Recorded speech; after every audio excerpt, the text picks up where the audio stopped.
place. 1959, that was the last time. It was on a Saturday evening. And on a Sunday, we were having a house meeting at Earl Old Chief's home in Browning.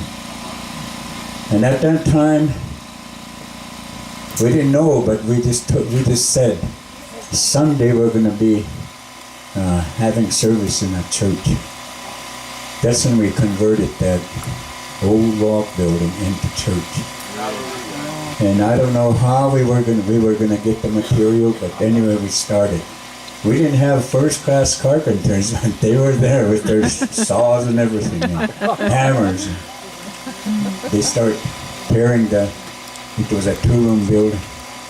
They start tearing it apart, and they start building it. It wasn't complete, but that Sunday we had our first service in that place.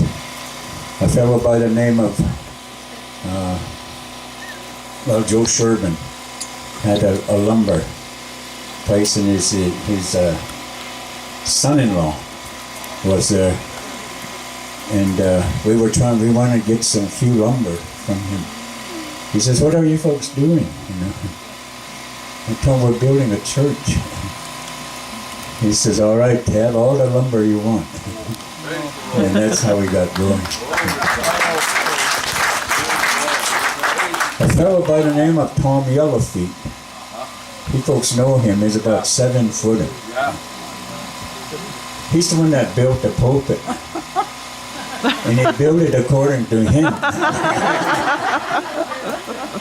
Louis Yellowfeet got up there and his head was just barely sticking out. And they were just about having it out. And old Tom says, "Well, we'll just put a box for you." But these are some of the memories that we had back then. That first camp meeting in 1960 was right here. We had John Bullcalf, Mike Oscar, Louis Yellowfeet, Sammy Young, Running Queen, just to name those people that were all camped in this area. There were people that did not speak English. They didn't understand it. But they were worshiping God. Because we had some people that were preaching the word in our Blackfeet language. Bob Crow-Eagle, George Firstrider, Louis Yellowfeet, just to name them. They were preaching that word in our Blackfeet word. That's how our elders understood what was going on. My father, for one. You know, my father, when he lost his wife, my mom, he was a lonely man. He was doing a lot of things. He was still drinking a little bit.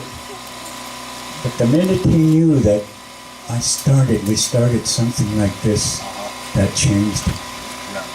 He started coming to our service. And I know those elders that started with us at that time, when they passed on, I know that they made it right with the Lord. The song that Harn sang, "I'll make it my home someday." Rose Old Chief didn't speak English.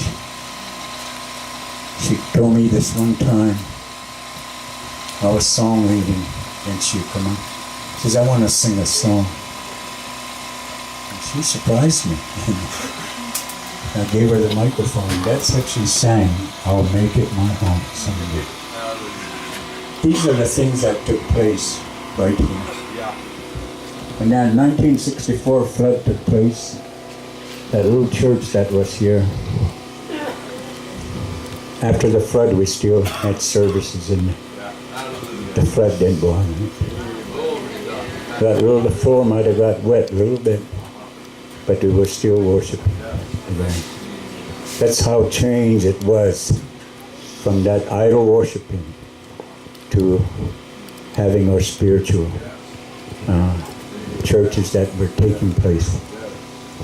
When we first had that camp meeting in 1960, we used to feed in the morning and in the evening. Evening, boy, there would be this line of people. People that didn't even come to church, they were all here. And I was on a council already. I says, "Oh, that's tribal money that day." They didn't know it was all